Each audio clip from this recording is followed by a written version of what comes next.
Jimmy Grant is here with me today. I got a lot of messages during the past week here asking about an interview that Jimmy and I had done for Land of Legends TV, and I was like, well, boy, I better do one for my YouTube page so we could get him up here. He's got a few fans out there. First of all, how have you been doing, man? Looks like things are going all right. Yeah, we're doing really well. Car's working great. You know, everything's falling into place.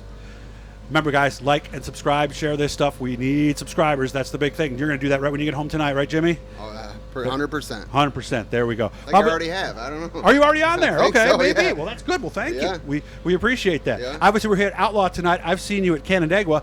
How are we doing here? Oh, this is our first time here this year. We just, like I told you earlier, we got a recent motor change, so we're coming to shake it down, make sure everything's all right for tomorrow. And what is this motor? What makes it different? And tell me what you want to tell me, you know. Well, it's a little torqueier, so hopefully we can, pull a little gear out of it and go a little faster, if that makes sense. Okay. How do we build a motor that's torqueier, or do you even know? I leave it up to the motor guy. Do you tell him what you want? I tell him what the car is doing. He builds the motor to the car in my driving style. I'm real lucky.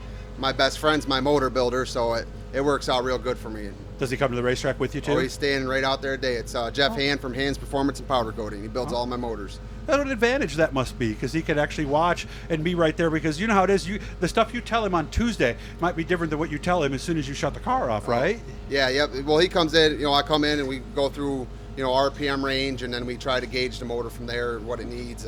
This one's a lot healthier. The other one had, 20, 25, 26 races on it, but it was a good motor. I mean, not a lot, though. Certainly not. Not terrible, no, not at all. But yeah, not ready for a refresh by any means yet, right? He threw it together in like 3 days, and that thing is killer, man. We got raced it 26 times. We got 22 top fives and 2 wins out of it. So we got a nice backup. Oh, yeah, we got all the backup. Is that what it's going to be now, pretty much, then? We left it all together, didn't take nothing off it.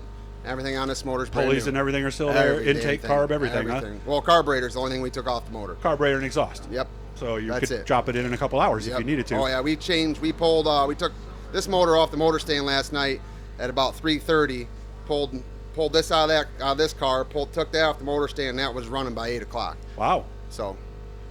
We just got it this week then? Yep, just fired it 2 days ago. Okay. So the goal is to shake it down and be ready for Canandaigua if Mother Nature lets us tomorrow. Yeah, that's our thing. We heard about the weather, so this might be our last chance to race for 2 or 3 weeks, so we can come over here, shake the motor down, and just put it through its paces, see if there's going to be any leaks, if it's going to get hot, any of that stuff, so we can address it before tomorrow. And that is tough. Guys have told me when you are out there, especially for the hot lap session and the heat race tonight, you will spend a lot of time looking at the gauges, won't you? Oh yeah, especially with a new motor. You got to check that oil pressure. Usually you can catch it coming out of the corner. That's my thing. Once, twice lap coming out of the corners, I glance at it. But we got what they call them idiot lights. So if your oil pressure drops below a certain degree or pressure, that whole gauge lights up red. So if you see any foreign colors inside your car, that's a trigger inside your brain to look at your gauges, and if something's wrong, shut her down, take her in, whatever need be. But those gauges are a good deal for us. Yeah, I know a lot of people have the blue gauges. That they're blue if nothing's wrong. So you're right. You see that nice calming blue in the dash area, and you really don't even need to look, and then that red really does stand out. Yeah, it's like a cop behind you. They see a red light, boom, attention goes to it. You can address the situation and go from there. Yeah, because I saw, depending on how you did your dash, sometimes those red lights that we had before, you could miss those, or maybe they wouldn't go on. There might be a short in the line or something, and you could easily miss something. Well, right? there's water pressure, there's water temperature, there's oil pressure, fuel pressure. You got your work cut off for you just looking at gauges. So it's easy to have those light up when a problem versus trying to check all those gauges every lap.